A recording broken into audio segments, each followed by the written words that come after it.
അടുത്ത ദിവസം സ്കൈലർ പതിവ് പോലെ ഓഫീസ് കഴിഞ്ഞ് നേരെ പോയത് ടെഡിന്റെ വീട്ടിലേക്കാണ്. ഇത്രയും കാലം ഒരു സാധാരണ വീട്ടിൽ കഴിഞ്ഞ അവൾക്ക് ടെഡിന്റെ വീട്ടിലെ സുഖ സൗകര്യങ്ങൾ വല്ലാതെ ഇഷ്ടപ്പെടുന്നുണ്ടായിരുന്നു. അവനോട് അതിനെക്കുറിച്ചെല്ലാം സംസാരിക്കുന്ന അവളോട് താമസം പൂർണ്ണമായും അവിടേക്ക് മാറ്റാൻ അവൻ ആവശ്യപ്പെട്ടെങ്കിലും അവൾ മറുപടിയൊന്നും പറഞ്ഞില്ല. തിരികെ വീട്ടിലെത്തിയ സ്കൈലർ മകനോടൊപ്പം ഭക്ഷണം കഴിക്കാൻ തുടങ്ങുമ്പോൾ വാൾട്ടിനെ കൂടി വിളിക്കാൻ ആവശ്യപ്പെട്ടു. തന്നെ വിളിക്കാൻ വന്ന മകനോട് ഞാൻ കുറച്ചു സമയത്തിനുള്ളിൽ വരാമെന്ന് പറയുന്ന വാൾട്ട് തന്റെ മുറിയിലെ അലമാരക്കുള്ളിൽ ഇരുന്നു കൊണ്ട് വീട്ടിലുള്ളവർ കേൾക്കാത്ത വിധം ജെസ്സിയോട് സംസാരിക്കുകയാണ്. കഴിഞ്ഞ ദിവസം താനുണ്ടാക്കിയ മെത്തിന്റെ പകുതി പണം എന്തിന്റെ പേരിലാണ് നിങ്ങൾ കൈപ്പറ്റിയതെന്ന് ചോദിച്ച് ജെസ്സി അവനോട് തർക്കിച്ചു. എന്നാൽ തനിക്കൊന്നും അറിയില്ലെന്നും റോഡിൽ നിൽക്കുമ്പോൾ ഒരാൾ തന്റെ വണ്ടിയിലേക്ക് ആ പണം വലിച്ചെറിഞ്ഞു പോയതാണെന്നും വാൾട്ട് പറഞ്ഞെങ്കിലും അത് തന്റെ പണമാണെന്നും അത് തിരികെ തരണമെന്നും പറഞ്ഞ് ജെസ്സി വീണ്ടും തർക്കിച്ചു. അതോടെ ഭാവം മാറിയ വാൾട്ട് തന്റെ അനുവാദമില്ലാതെ തന്റെ ഫോർമുല വെച്ചുണ്ടാക്കിയ മെത്തിന് ഞാൻ നിനക്കൊന്നും തരാൻ പോകുന്നില്ലെന്ന് പറഞ്ഞ് ഫോൺ കട്ട് ചെയ്തു. അതേസമയം വാൾട്ടും ജെസ്സിയും ഉപയോഗിച്ച ആ വാൻ കണ്ടെത്താനുള്ള അന്വേഷണത്തിലായിരുന്ന ഹാങ്കും ഗോമസും അതേപോലെയുള്ള ഒരു വാൻ സംശയത്തോടെ നിരീക്ഷിച്ചുകൊണ്ടിരിക്കുകയാണ്. അതിനടുത്തു ചെന്ന് അതിന്റെ പുറംഭാഗം വിശദമായി പരിശോധിച്ചെങ്കിലും വണ്ടിയുടെ വാതിലും ജനലുമെല്ലാം പൂർണ്ണമായും അടച്ച നിലയിലായിരുന്നു. എങ്കിലും അതിനുള്ളിൽ ആളുണ്ടെന്ന് മനസ്സിലാക്കുന്ന ഹാങ്ക് അതിനുള്ളിൽ കയറാൻ എന്താണ് വഴിയെന്ന് ഗോമസിനോട് ചോദിച്ചു. എന്നാൽ ആ വാഹനത്തിൽ നിന്നും പുകയോ മണമോ പുറത്തു വരുന്നില്ലെന്നും അതിനാൽ അത് നമ്മൾ അന്വേഷിക്കുന്ന വണ്ടിയല്ലെന്നും ഗോമസ് പറഞ്ഞെങ്കിലും ഹാങ്ക് പിന്മാറാൻ തയ്യാറായില്ല. ചിലപ്പോൾ അവർ അതിനുള്ളിൽ മെത്തുണ്ടാക്കാനുള്ള പണികൾ തുടങ്ങിയിട്ടേ ഉണ്ടാവൂ എന്ന് പറയുന്ന ഹാങ്ക് നേരെ വണ്ടിയുടെ മുകളിലേക്ക് കയറി. ശേഷം മുകളിലെ എയർവെന്റിനുള്ളിലൂടെ അകത്തേക്ക് നോക്കുന്ന ഹാങ്ക് കണ്ടത് അവധി ആഘോഷിക്കാൻ അവിടെ എത്തിയ പ്രായമുള്ള ഒരു ഭാര്യയെയും ഭർത്താവിനെയുമാണ്. ഹാങ്കിനെ കണ്ടപാടെ അവർ ഭയന്ന് നിലവിളിക്കാൻ തുടങ്ങി. തനിക്ക് പറ്റിയ അബദ്ധം മനസ്സിലാക്കിയ ഹാങ്ക് താനൊരു കേസിന്റെ ആവശ്യത്തിന് വന്നതാണെന്നും പറഞ്ഞ് അവരോട് ക്ഷമ ചോദിച്ചു. അപ്പോഴേക്കും സമയം രാവിലെ ആയിരുന്നു. 2-3 വാഹനങ്ങൾ കൂടി പരിശോധിച്ച ശേഷം ഇന്നത്തെ അന്വേഷണം അവസാനിപ്പിക്കാമെന്ന് ഹാങ്ക് പറഞ്ഞെങ്കിലും തനിക്ക് വീട്ടിൽ പോകണമെന്നും സാധനങ്ങൾ പാക്ക് ചെയ്യാനുണ്ടെന്നും ഗോമസ് പറഞ്ഞപ്പോൾ നീ എങ്ങോട്ടാണ് പോകുന്നതെന്ന് ഹാങ്ക് ചോദിച്ചു. ഹാങ്ക് എൽപാസോയിലേക്ക് പോകുന്നില്ല എന്നുറപ്പായതോടെ അവരുടെ മേലുദ്യോഗസ്ഥൻ ആ പ്രമോഷൻ ഗോമസിന് നൽകിയിരുന്നു. താൻ എൽപാസോയിലേക്ക് പോവുകയാണെന്ന ഗോമസിന്റെ മറുപടി ഒരേ സമയം ഹാങ്കിന് ആശ്വാസവും മാനക്കേടുമായിരുന്നു നൽകിയത്. ശേഷം തിരികെ വീട്ടിലെത്തിയ ഹാങ്ക് തനിക്ക് പെട്ടെന്ന് തന്നെ തിരികെ ഓഫീസിൽ പോകേണ്ട ആവശ്യമുണ്ടെന്ന് മേരിയോട് പറഞ്ഞു. തലേ ദിവസം രാത്രി മുഴുവൻ ജോലി ചെയ്ത കാരണം കുറച്ച് വിശ്രമിച്ചിട്ട് പോയാൽ മതിയെന്ന് അവൾ പറഞ്ഞെങ്കിലും ഹാങ്ക് അത് സമ്മതിച്ചില്ല. അപ്പോഴേക്കും ഗോമസിന്റെ ഭാര്യയിൽ നിന്നും അവൻ പോകുന്ന വിവരം അറിഞ്ഞിരുന്ന മേരി അതിനെക്കുറിച്ച് ഹാങ്കിനോട് ചോദിച്ചു. താൻ ഇപ്പോൾ അന്വേഷിക്കുന്ന കേസ് വളരെ പ്രധാനപ്പെട്ടതാണെന്നും രണ്ടും കൂടി ഒരുമിച്ച് കൊണ്ടുപോകാൻ കഴിയില്ലെന്നും പറയുന്ന ഹാങ്ക് അതുകൊണ്ടാണ് താൻ എൽപാസോയിലേക്ക് പോകാത്തതെന്ന് അവളോട് പറഞ്ഞു. എൽപാസോയിലേക്ക് പോകാൻ തനിക്ക് ഭയമാണെന്ന് സമ്മതിക്കാൻ ഹാങ്കിന്റെ അഭിമാനം അവനെ സമ്മതിക്കാത്തത് കാരണം അവൻ കഴിഞ്ഞ കുറച്ച് ദിവസങ്ങളായി ആരോടും ഒന്നും പറയാതെ ഹൈസൻബർഗിന്റെയും അയാൾ ഉണ്ടാക്കുന്ന നീലമെത്തിന്റെയും പിന്നാലെ ഓടുകയാണ്. എൽപാസോയിലേക്ക് പോകാതിരിക്കാൻ എങ്ങനെയെങ്കിലും ഹൈസൻബർഗിന്റെ കേസ് തെളിയിക്കണം. ആ ഒരു ചിന്ത മാത്രമായിരുന്നു ഹാങ്കിന്റെ മനസ്സിൽ. എന്നാൽ എൽപാസോയിൽ നടന്ന ഭയപ്പെടുത്തുന്ന സംഭവങ്ങൾ ഹാങ്കിൽ ഉണ്ടാക്കിയ മാറ്റം മനസ്സിലാക്കുന്ന മേരി അവനെ സമാധാനിപ്പിക്കാൻ ഒരു ശ്രമം നടത്തി. എന്ത് പ്രശ്നമുണ്ടെങ്കിലും നിങ്ങൾക്ക് എന്നോട് തുറന്നു പറയാമെന്നും ഒറ്റയ്ക്കെല്ലാം കൂടി തലയിൽ വെച്ച് വിഷമിക്കേണ്ടതില്ലെന്നും അവൾ പറഞ്ഞത് ഹാങ്കിനെ സംബന്ധിച്ചിടത്തോളം അവന്റെ ധൈര്യത്തെയും പൗരുഷത്തെയും കുറച്ചു കാണുന്നതിന് തുല്യമായിരുന്നു. തന്റെ ജോലി ചെയ്യാൻ തനിക്കറിയാമെന്നും തന്നെ ആരും സഹായിക്കേണ്ടതില്ലെന്നും പറഞ്ഞ് അവൻ അവളോട് ദേഷ്യപ്പെട്ടു. അതേസമയം ജെസ്സി ഉണ്ടാക്കിയ മെത്തിന്റെ തുകയിൽ നിന്നും തനിക്ക് ലഭിച്ച പകുതി പണവുമായി വാൾട്ട് നേരെ പോയത് ഗസ്സിന്റെ അടുത്തേക്കാണ്. ആ പണം അയാൾക്ക് നേരെ നീട്ടുന്ന വാൾട്ട് എന്തിനാണ് തനിക്ക് ഈ പണം കൊടുത്തയച്ചതെന്ന് ഗസ്സിനോട് ചോദിച്ചു. എന്നാൽ ഗസ് അതിന് ഉത്തരം പറയുന്നതിനു മുൻപ് വാൾട്ട് തന്നെ അതിനുത്തരവും പറഞ്ഞു. മയക്കുമരുന്ന് ഉപയോഗിച്ച് നടക്കുന്ന ജെസ്സിയെ പോലൊരാളെ നിങ്ങൾ ഒരിക്കലും വിശ്വസിക്കില്ലെന്ന് എനിക്കറിയാം. ചെയ്യുന്ന ബിസിനസ്സിൽ ക്വാളിറ്റിയിൽ ഒട്ടും കോംപ്രമൈസ് ചെയ്യാത്ത നിങ്ങൾ എന്റെ ഫോർമുല ഉപയോഗിച്ച് അവനുണ്ടാക്കിയ സാധനം താൻ ഉണ്ടാക്കുന്ന ക്വാളിറ്റി ഇല്ലെന്നറിഞ്ഞിട്ടും വാങ്ങാൻ തയ്യാറായത് തന്നെ പ്രകോപിപ്പിച്ച് വീണ്ടും ബിസിനസ്സിലേക്ക് കൊണ്ടുവരാനുള്ള നിങ്ങളുടെ തന്ത്രമല്ലേ എന്ന് ഗസ്സിനോട് ചോദിച്ചു. എന്നാൽ താൻ കെമിസ്ട്രിയെ സ്നേഹിക്കുകയും ബഹുമാനിക്കുകയും ചെയ്യുന്ന ഒരു അധ്യാപകൻ മാത്രമാണെന്നും നിങ്ങൾ ആരെ ഉപയോഗിച്ച് മെത്തുണ്ടാക്കിയാലും തനിക്ക് പ്രശ്നമില്ലെന്നും ഈ ബിസിനസ്സിലേക്ക് തിരികെ വരാൻ താല്പര്യമില്ലെന്നും വാൾട്ട് ഉറപ്പിച്ചു പറഞ്ഞു. തന്റെ യഥാർത്ഥ ഉദ്ദേശം മനസ്സിലാക്കിയ വാൾട്ടിനോട് അവനെ ബിസിനസ്സിലേക്ക് തിരികെ കൊണ്ടുവരാൻ ഇങ്ങനൊരു തന്ത്രം പ്രയോഗിച്ചതിന്റെ പേരിൽ ഗസ് ക്ഷമ ചോദിച്ചു. ശേഷം ഗസ് വാൾട്ടിനോട് തന്റെ ഒപ്പം ഒരു സ്ഥലം വരെ വരാൻ ആവശ്യപ്പെട്ടു. വാൾട്ടിനെയും കൊണ്ട് ഗസ് നേരെ പോയത് നഗരത്തിൽ ഗസ് നടത്തുന്ന ഒരു ലൗണ്ടറിയിലേക്കായിരുന്നു. വലിയ ഹോട്ടലുകളുടെയും കോർപ്പറേറ്റ് സ്ഥാപനങ്ങളുടെയും തുണികളും മറ്റും മൊത്തമായി അലക്കി വൃത്തിയാക്കി കൊടുക്കുന്ന ഒരു വലിയ സ്ഥാപനമായിരുന്നു അത്. എന്നാൽ അതിനുള്ളിലെ ഒരു രഹസ്യ വാതിൽ വഴി വാൾട്ടിനെയും കൊണ്ട് ഗസ് പോയത് അതിന്റെ അടിത്തട്ടിലേക്കാണ്. അവിടെ എത്തിയ ഗസ് ലൈറ്റ് ഓൺ ചെയ്തതും വാൾട്ടിന് തന്റെ കണ്ണിനെ വിശ്വസിക്കാനായില്ല. അത്യാധുനിക സൗകര്യങ്ങളോടെ സജ്ജീകരിച്ചിട്ടുള്ള വെച്ചിട്ടുള്ള വലിയൊരു മെത്ത് ലാബായിരുന്നു അത്. മെത്ത് ഉണ്ടാക്കാൻ ഉപയോഗിക്കുന്ന കെമിക്കലുകളുടെ വലിയ ശേഖരവും 1200 ലിറ്റർ കപ്പാസിറ്റിയുള്ള റിയാക്ഷൻ വെസലുകളും മറ്റു സൗകര്യങ്ങളും കണ്ട് വാൾട്ട് ശരിക്കും അത്ഭുതപ്പെട്ടു. എന്നാൽ ഇതെല്ലാം എങ്ങനെ ഇവിടെ സജ്ജീകരിച്ചു എന്ന് വാൾട്ട് അത്ഭുതത്തോടെ ഗസ്സിനോട് ചോദിച്ചു. മുകളിലുള്ള അലക്ക് കേന്ദ്രം വർഷങ്ങളായി തന്റെ സ്വന്തമാണെന്നും ഡിറ്റർജന്റുകളും മറ്റുമായി വലിയ അളവിലുള്ള കെമിക്കലുകൾ എല്ലാ ആഴ്ചയും ഇവിടെ വരാറുണ്ടെന്നും അതുകൊണ്ട് തന്നെ ആർക്കും യാതൊരു സംശയവും തോന്നില്ലെന്ന് പറയുന്ന ഗസ് ലാബിലെ മികച്ച ഫിൽട്രേഷൻ സിസ്റ്റം ഉപയോഗിച്ച് യാതൊരു ദുർഗന്ധവുമില്ലാതെ മെത്തുണ്ടാക്കുന്ന പുക പുറത്തേക്ക് പോകുമെന്നും പറഞ്ഞു. സാമ്പത്തികമായി ഈ ലാബ് മുന്നോട്ട് കൊണ്ടുപോകാൻ ആഴ്ചയിൽ 200 പൗണ്ട് മെത്തുണ്ടാക്കണമെന്നും വാൾട്ടിന് സ്വന്തം ഇഷ്ടപ്രകാരം എപ്പോൾ വേണമെങ്കിലും വരികയും പോവുകയും ചെയ്യാമെന്നും ഗസ് വാഗ്ദാനം ചെയ്തു. എന്നാൽ വാൾട്ടിന്റെ മറുപടി ഇല്ല എന്ന് തന്നെയായിരുന്നു. തന്റെ കുടുംബത്തിന്റെ സുരക്ഷയ്ക്ക് വേണ്ടി താൻ ഒരുപാട് തെറ്റായ തീരുമാനങ്ങൾ എടുത്തുവെന്നും ഇനി അങ്ങനെയൊന്ന് എടുക്കാൻ കഴിയില്ലെന്നും വാൾട്ട് തീർത്തു പറഞ്ഞു. കുടുംബത്തിന്റെ സുരക്ഷയ്ക്ക് വേണ്ടി ഒരു പുരുഷൻ എടുക്കുന്ന തീരുമാനം എന്ത് തന്നെ ആയാലും അതൊരിക്കലും തെറ്റല്ല എന്ന് ഗസ് പറഞ്ഞപ്പോൾ ആ തീരുമാനങ്ങൾ കാരണം തനിക്ക് തന്റെ കുടുംബം നഷ്ടപ്പെട്ടു എന്ന് വാൾട്ട് മറുപടി പറഞ്ഞു. എന്നാൽ നിങ്ങളുടെ കുട്ടികൾ ജീവിച്ചിരിക്കുന്ന കാലത്തോളം നിങ്ങൾക്ക് കുടുംബമുണ്ടെന്ന് വാൾട്ടിനെ ഓർമ്മിപ്പിക്കുന്ന ഗസ് ഒരു പുരുഷന്റെ കർമ്മം എന്താണെന്ന് വാൾട്ടിനെ ഓർമ്മിപ്പിച്ചു.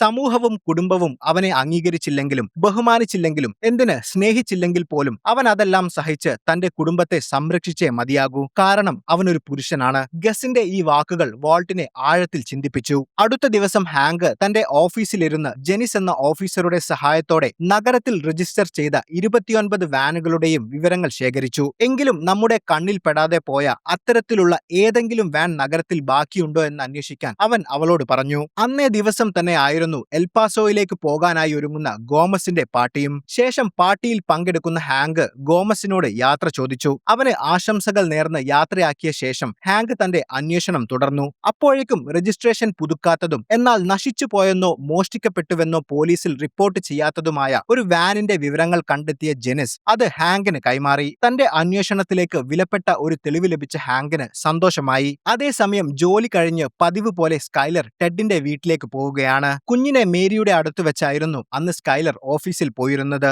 പോകുന്ന വഴിയിൽ മേരിയെ വിളിച്ച് കുഞ്ഞിന്റെ കാര്യങ്ങൾ അന്വേഷിക്കുന്നതിനിടയിൽ മേരിക്ക് എന്തോ വിഷമമുണ്ടെന്ന് മനസ്സിലാക്കുന്ന സ്കൈലർ എന്താണ് പ്രശ്നമെന്ന് അവളോട് ചോദിച്ചു. എൽപാസോയിൽ നടന്ന സംഭവങ്ങൾക്ക് ശേഷം ഹാങ്കിന് വലിയ മാറ്റങ്ങൾ വന്നിട്ടുണ്ടെന്നും അവനിപ്പോൾ തന്നോട് അധികം സംസാരിക്കാറില്ലെന്നും വല്ലപ്പോഴും മാത്രമേ വീട്ടിൽ വരാറുള്ളൂ എന്നും അവൾ പറഞ്ഞു. ഒരു പക്ഷേ മരണം മുന്നിൽ കണ്ടതിന്റെ ഷോക്കായിരിക്കാമെന്ന് പറയുന്ന മേരി ക്യാൻസർ ആണെന്ന് അറിഞ്ഞ നിമിഷം മുതൽ വാൾട്ടിലും ഇതേ മാറ്റങ്ങൾ നീ ശ്രദ്ധിച്ചിരുന്നോ എന്ന് അവളോട് ചോദിച്ചു. എന്നാൽ വാൾട്ടിനെ കുറിച്ചുള്ള ആ ചോദ്യം സ്കൈലറിനെ ശരിക്കും ഞെട്ടിച്ചു. മരണത്തെ മുഖാമുഖം കാണുന്നത് ഒരു വ്യക്തിയെ മാറ്റുമെന്ന മേരിയുടെ വാക്കുകൾ അവളെ ആശയക്കുഴപ്പത്തിലാക്കിയെങ്കിലും അവൾ നമുക്ക് നേരിൽ കാണാമെന്നും പറഞ്ഞ് ഫോൺ കട്ട് ചെയ്തു. തുടർന്ന് സ്കൈലർ നേരെ പോയത് തന്റെ വക്കീലിന്റെ അടുത്തേക്കാണ്. ഒരു പക്ഷേ ഹാങ്കിനെ കുറിച്ച് മേരി സംസാരിച്ച അതേ അവസ്ഥയിലൂടെ, അതായത് മരണഭയത്തിലൂടെ കടന്നുപോയതുകൊണ്ടാകും വാൾട്ട് ഇങ്ങനെയൊക്കെ ചെയ്തതെന്ന തോന്നൽ അവളിലുണ്ടാക്കിയ മാനസിക സംഘർഷം അവൾ വക്കീലുമായി പങ്കുവച്ചു. താൻ ശരിക്കും എന്ത് ചെയ്യണമെന്നറിയാത്ത ഒരവസ്ഥയിലാണെന്നും വാൾട്ടിനെ വീട്ടിൽ നിന്നും ഇറക്കാൻ വേണ്ടി താൻ സുഹൃത്തായ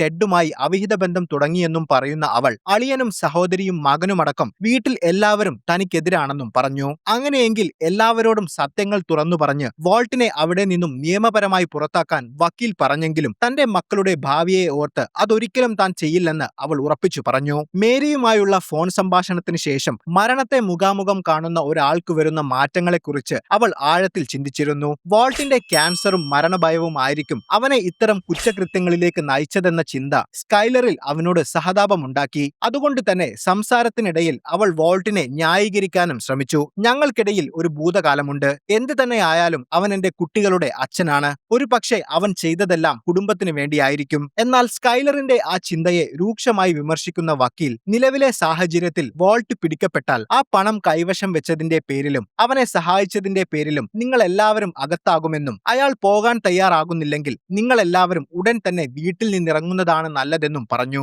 അതോടെ എന്ത് ചെയ്യണമെന്നറിയാതെ വീട്ടിൽ തിരികെ എത്തിയ സ്കൈലർ കാണുന്നത് ഡിവോഴ്സിന് തനിക്ക് സമ്മതമാണെന്ന് അറിയിച്ചുകൊണ്ട് വാൾട്ട് സ്കൈലർ നേരത്തെ നൽകിയ ഡിവോഴ്സ് പേപ്പറുകളിൽ ഒപ്പിട്ട് വെച്ചിരിക്കുന്നതാണ്. അതേസമയം വാൾട്ടിന്റെയും ജെസ്സിയുടെയും ഇടയിലുള്ള പ്രശ്നങ്ങൾ പരിഹരിക്കാനായി രണ്ടുപേരെയും വിളിക്കുന്ന സോൾ തന്റെ ഓഫീസിൽ വെച്ച് അവരോട് സംസാരിച്ചു. അവിടെ വെച്ച് സോൾ വാൾട്ടിനോട് ഒരു ഡീൽ സംസാരിച്ചു. വാൾട്ടിനി ബിസിനസ്സിലേക്കില്ലെന്നുറപ്പായ സ്ഥിതിക്ക് വാൾട്ടിന്റെ ഫോർമുല ഉപയോഗിച്ച് ജെസ്സി ഉണ്ടാക്കുന്ന മെത്തിന്റെ പണത്തിൽ നിന്നും 10% വാൾട്ടിന് ലഭിക്കും. കഴിഞ്ഞ തവണ വാൾട്ടിന് അവർ പകുതി പണം തന്നത് അവർക്ക് തെറ്റുപറ്റിയതാണെന്നും പറഞ്ഞു. ആ 10% തന്റെ ഔദാര്യമാണെന്നും വേണമെങ്കിൽ അത് വാങ്ങി മിണ്ടാതിരിക്കാനും ജെസ്സി അല്പം പുച്ഛത്തോടെ വാൾട്ടിനോട് പറഞ്ഞു. എന്നാൽ നേരത്തെ ഗസിന്റെ ആളുകൾ തനിക്ക് തന്ന ജെസ്സിയുടെ പകുതി പണം മുഴുവനും അവന് നേരെ നീട്ടുന്ന വാൾട്ട് ഇത് നിന്റെ പണമാണെന്നും എനിക്കിത് വേണ്ടെന്നും പറഞ്ഞു. കൂടാതെ ഒരു കാര്യം കൂടി വാൾട്ട് അവനെ ഓർമ്മിപ്പിച്ചു. ഈ പണം സൂക്ഷിച്ച് ചിലവാക്കിയാൽ മതി, കാരണം ഇത് നിന്റെ അവസാനത്തെ ഡീലാണ്. ഗസ് ഇനി നിന്റെ കയ്യിൽ നിന്നും സാധനം വാങ്ങില്ല.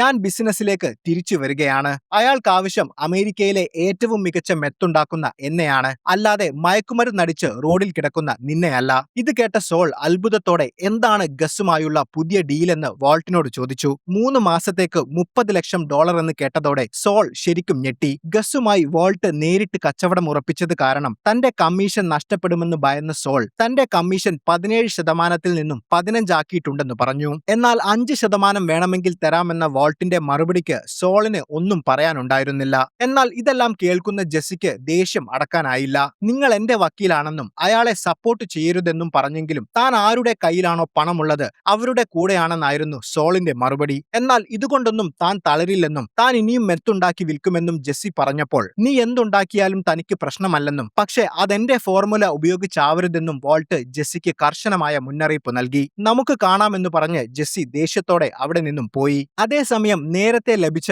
ആ വാനിന്റെ അഡ്രസ്സുമായി ഒരു വീട്ടിലെത്തുന്ന ഹാങ്ക് അവിടെ ഉണ്ടായിരുന്ന കെന്നി ഒട്ടേഗ എന്ന സ്ത്രീയോട് സംസാരിച്ചു. താൻ ഡ്രഗ് എൻഫോഴ്സ്മെന്റിൽ നിന്നാണെന്ന് സ്വയം പരിചയപ്പെടുത്തുന്ന ഹാങ്ക് നിങ്ങളുടെ മേൽവിലാസത്തിൽ രജിസ്റ്റർ ചെയ്ത ഒരു വാനിനെ കുറിച്ച് അന്വേഷിക്കാനാണ് താൻ വന്നതെന്നും അങ്ങനെയൊരു വാൻ ഇവിടെ ഉണ്ടോ എന്നും അവരോട് ചോദിച്ചു. അത്തരത്തിലൊരു വാൻ ഇവിടെ ഉണ്ടായിരുന്നുവെന്നും പക്ഷേ മാസങ്ങൾക്ക് മുൻപ് അത് മോഷ്ടിക്കപ്പെട്ടുവെന്നും അവർ മറുപടി പറഞ്ഞു. എന്നാൽ സ്വന്തം വാഹനം മോഷ്ടിക്കപ്പെട്ടിട്ടും എന്തുകൊണ്ടാണ് നിങ്ങൾ പോലീസിൽ പറയാതിരുന്നതെന്നും ഹാങ്ക് ചോദിച്ചു. അതെടുത്തത് ആരാണെന്ന് തനിക്കറിയാമെങ്കിലും അവനെ പോലീസ് അറസ്റ്റ് ചെയ്യുന്നത് കാണാൻ എനിക്ക് കഴിയുമായിരുന്നില്ല.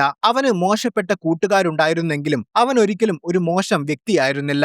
എന്നെങ്കിലും അവന്റെ ജീവിതം നല്ല രീതിയിലാകുമെന്ന് ഞാൻ വിശ്വസിച്ചു. ഇത്രയും അവർ പറഞ്ഞപ്പോൾ നിങ്ങൾ ആരെക്കുറിച്ചാണ് സംസാരിക്കുന്നതെന്ന് ഹാങ്ക് ചോദിച്ചു. തന്റെ മകൻ തന്നെയാണ് അത് മോഷ്ടിച്ചതെന്ന് അവൾ മറുപടി പറഞ്ഞു. എനിക്ക് അവനോടൊന്ന് സംസാരിക്കണമെന്ന് ഹാങ്ക് ആവശ്യപ്പെട്ടു. എന്നാൽ 2 മാസം മുൻപ് തെരുവിൽ നടന്ന ഒരു വെടിവെപ്പിൽ അവൻ മരിച്ചുപോയെന്ന് അവർ വേദനയോടെ പറഞ്ഞു. ഒരു നിമിഷം നിശബ്ദനായ ഹാങ്ക് നിങ്ങളുടെ മകന്റെ പേരെന്താണെന്ന് അവരോട് ചോദിച്ചു. ക്രിസ്ത്യൻ ഒട്ടേഗ എന്നാണെന്ന് അവർ മറുപടി നൽകി. അപ്പോഴാണ് ഹാങ്കിന് കാര്യങ്ങൾ കൂടുതൽ വ്യക്തമായത്. അവന് കോംബോ എന്നൊരു വിളിപ്പേരുണ്ടായിരുന്നോ എന്ന് ഹാങ്ക് ചോദിച്ചപ്പോൾ ഉണ്ടായിരുന്നു എന്നവർ മറുപടി പറഞ്ഞതോടെ അവൻ താമസിച്ചിരുന്ന റൂമിൽ കയറി പരിശോധിക്കുന്ന ഹാങ്കിന് ജെസ്സിയോടൊപ്പം അവൻ ഇരിക്കുന്ന ഒരു ഫോട്ടോ ലഭിച്ചു. അതോടെ താൻ അന്വേഷിക്കുന്ന ഹൈസൻബർഗിന്റെ സഹായികളിൽ ഒരാളാണ് ജെസ്സി എന്ന് ഹാങ്ക് മനസ്സിലാക്കി. തുടക്കത്തിൽ വാൾട്ടും ജെസ്സിയും മെത്തുണ്ടാക്കാൻ തീരുമാനിച്ചപ്പോൾ ജെസ്സിയുടെ കയ്യിൽ പാചകം ചെയ്യാനുള്ള വാൻ വാങ്ങാനായി വാൾട്ട് പണം നൽകിയിരുന്നു. ആ പണം കോംബോയുടെയും സ്കിന്നിയുടെയും കൂടെ ബാറിലും മറ്റും ജെസ്സി ചിലവഴിച്ചു തീർത്തു. അതോടെ വാൻ വാങ്ങിയില്ലെങ്കിൽ വാൾട്ട് തന്നോട് ദേഷ്യപ്പെടുമെന്നായപ്പോൾ ആ കാര്യം അവൻ കോംബോയോട് പറഞ്ഞു. അങ്ങനെയാണ് കോംബോ തന്റെ വീട്ടുകാരറിയാതെ ആ വാൻ ജെസ്സിക്ക് മോഷ്ടിച്ചു നൽകിയത്.